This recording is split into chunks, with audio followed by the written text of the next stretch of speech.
When Ajahn Fuang would teach meditation, he'd ask people to think of the Buddha, the Dhamma, and the Sangha first, to take them as refuge. And it wasn't just a custom or ceremony. It was to force you to think. You're coming to meditate. You're looking for happiness. Who are you going to take as your example?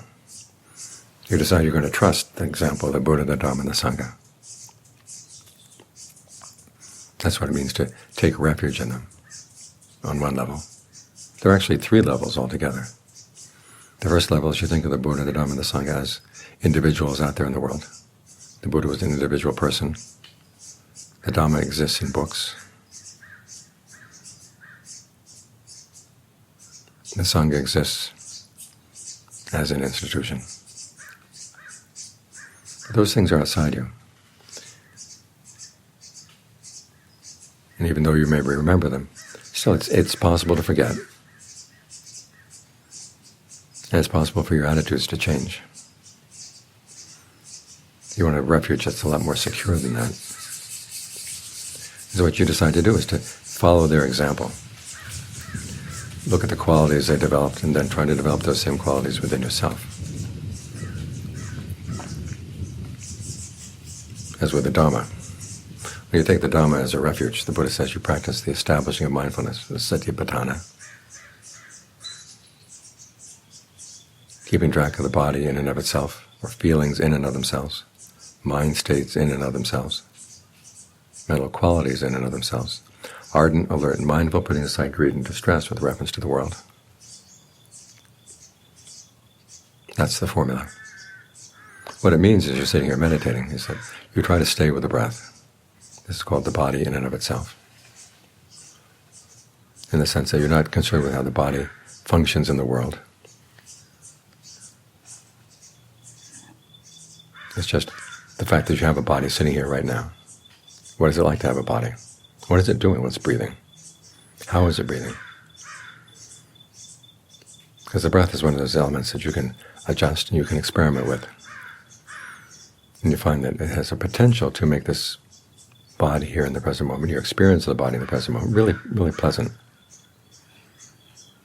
You try long breathing, short breathing, fast, slow, heavy, light, deep, shallow. Think of the breath nourishing down into the heart. Think of the breath coming in the back of the neck, going down the spine. Think of it coming in and out the eyes and the ears and the nose, the back of the head, the top of the head.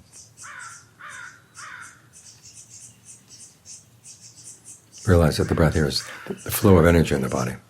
And just by thinking, you can change the flow. If you survey the body, you find parts of the body that are not being nourished by good energy. Well, think of loosening them up. Being aware of the fact that sometimes a pattern of tension in one part of the body may actually be caused by a blockage in the breath in another part of the body.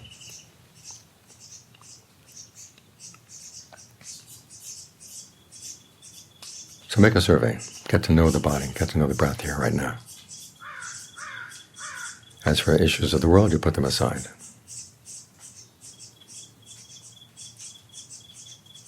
Let the birds chirp, let the crickets cheep.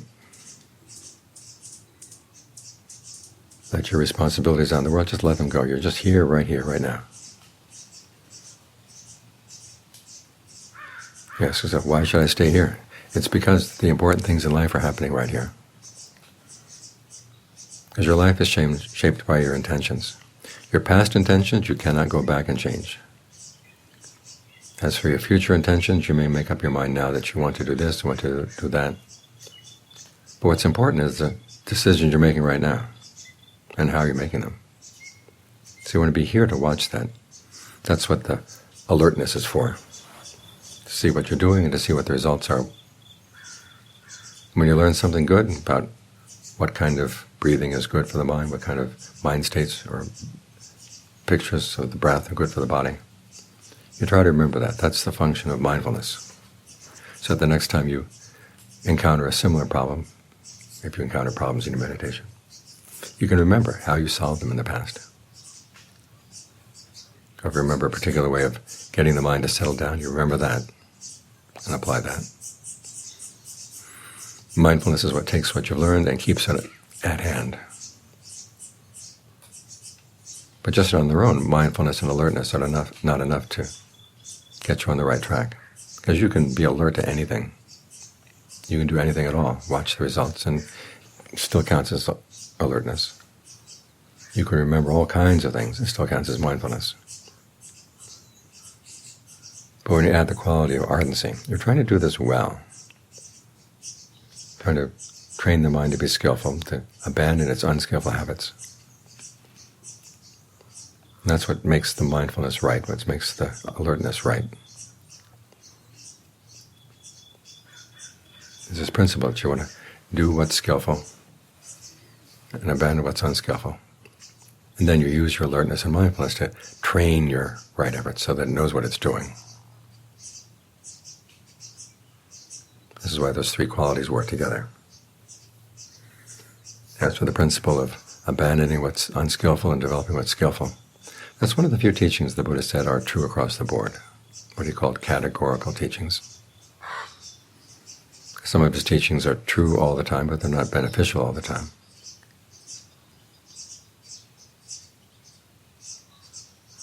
Others are true and beneficial all the time, but the only ones that are true and beneficial all the time are two. One is this principle that skillful action should be developed, unskillful action should be abandoned. The other one is the Four Noble Truths, which grow out of that first principle. Because in the Four Noble Truths, on the one hand, you have suffering or stress, dukkha, and then you have the cause of dukkha, which is three kinds of craving. And it's the three kinds of craving should be abandoned. As for the suffering or stress itself, it should be comprehended, so you really understand it to the point where you have no more passion, no more aversion, no more delusion for it.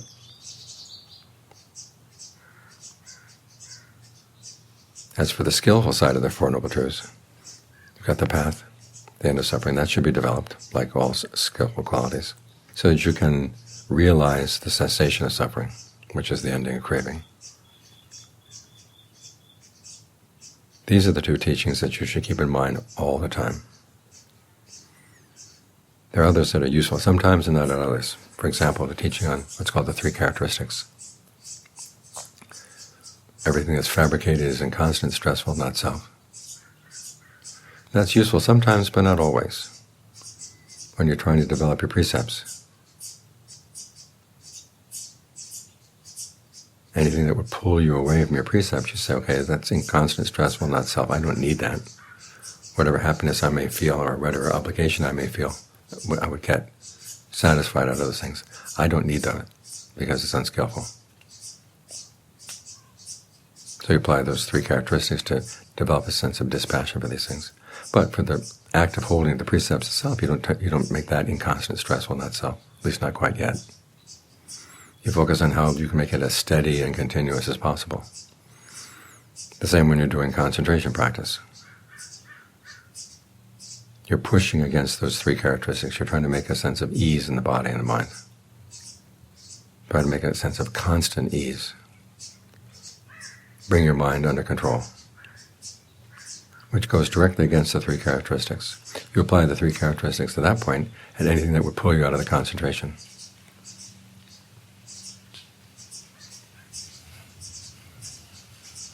The same with discernment. The activities, the questions you ask about how to understand this process of fabrication, how to develop dispassion for it, you hold on to those questions.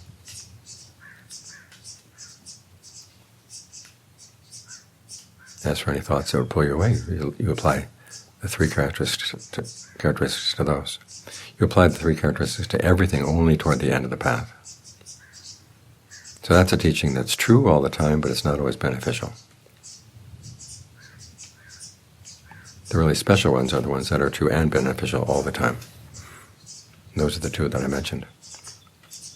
It's in those two that you really establish your refuge. Because they're not just truths that sit there on the page. They're meant to be put into action. They basically tell you what to do. Because the mind is always doing things all the time as it is. It's shaping its present experience. We have lots of potentials for how much you might want to shape your experience right now. There are potentials in the mind that you could think about all kinds of things. There are potential ways of breathing that can be either really painful or really, really refreshing. You want to pay attention to those.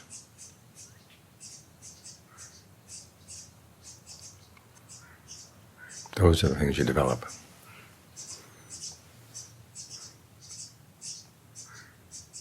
And you look at the way that you visualize the breath to yourself. What way holding a picture in the mind would help you think of the breath going down the shoulders, working through any tension in the neck, tension in the shoulders, tension in the back. When you think of the breath coming in, does it come in from the back? Does it come in from the front? If a certain way of breathing or a certain way of conceiving the breath is adding to your attention right now, can you reverse it? For example, if you have a sense that you're pulling the breath in from the front of the body, what's it like if you pull it in from the back? How would that change how you hold the body? How would that change which muscles are involved in the breathing process?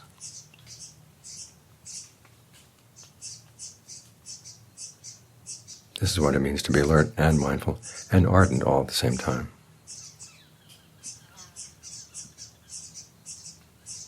As you create a really good solid foundation right here.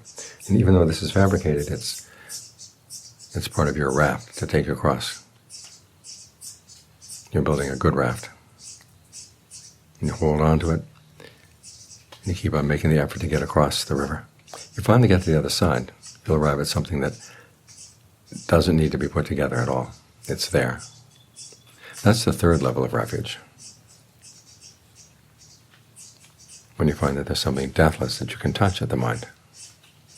It has nothing to do with sight, sound, smells, taste, tactile sensations, eye, ears, nose, tongue, body. Even the intellect is not involved.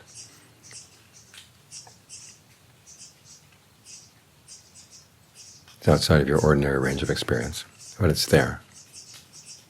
When we've reached that, then you're totally safe.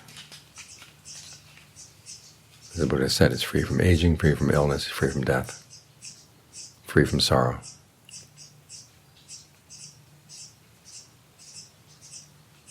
That's something human beings can attain. If human beings couldn't attain it, the Buddha wouldn't have taught it. At the same time, once you found it, you realize it's the ultimate happiness. So what you're doing when you're taking refuge is learning how to be adult in your pursuit of happiness, realizing that you have to take the consequences of your actions into account. You don't want to harm anybody. There's a scene in the Pali Canon. King Vasenadi is in his palace with his queen, Malika, and in a tender moment he turns to her and says, "Is there anyone you love more than yourself?" You probably know what he's thinking. He's probably hoping that she will say, "Yes, I love you more than I love myself." And if this were a Hollywood movie, that's probably what she'd say. But this is the Pali Canon. And Malika is no fool. She said, "No, there's nobody I love more than myself. And how about you? Anybody you love more than yourself?" The king has to admit that no, there's nobody he loves more than himself. So that's the end of that scene. The king goes down to see the Buddha, tells him what had happened. And the Buddha says, "You know, she's right. You can go the whole world over and not find any one person that you would love more than yourself." In the same way, though, everybody else loves themselves just as much. Or as the Buddha says, just as fiercely. So what to do? He doesn't advise you to live in a dog-eat-dog world where it's each person for himself. He says you have to think about other people. Never get anybody else, never harm anybody else, or get them to harm anybody else besides themselves. Never get them to do harm. He doesn't explain his reasoning, but it's pretty easy to see. If in your search for happiness you're causing suffering and oppression to other people, they're not going to stand for it. They're going to do what they can to destroy it. So if you want your happiness to last, you have to think of the happiness of others. Make sure at the very least that you're not oppressing them. And all too often in our search for happiness, we look for things that precisely do oppress other people. And the common ways for looking for happiness in the world are to look for material gain, status, praise, sensual pleasures. But with all those things, you gain, somebody else loses. You take, somebody else has to give. But if you look for happiness through generosity, virtue, meditation, everybody wins. Nobody gets oppressed. That's called looking for happiness in a mature and an adult way. You're taking your happiness seriously. You would think that happiness is something we all want. We should take it seriously, but we don't. We have half-baked ideas about what will make us happy. And our problem is that we tend to go for the short term, the quick fix. And then we find ourselves living with the consequences for a long time, and we're miserable. And we wonder why we're miserable. It's because we didn't think. We're not about the consequences of our actions. There is a way to look for happiness where nobody suffers, nobody's harmed. That's through the practice of the Dhamma.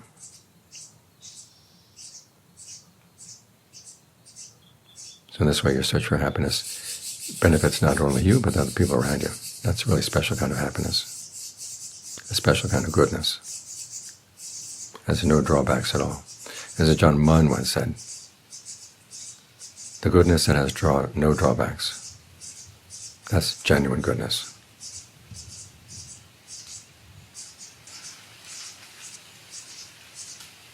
So that's what we should be thinking, or the implications of what we think when we think of the Buddha, the Dhamma, and the Sangha at the beginning of the meditation.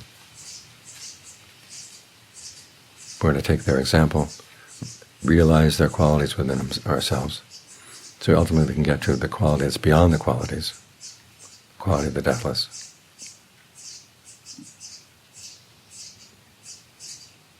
That's the path to mature happiness that the Dharma opens to us.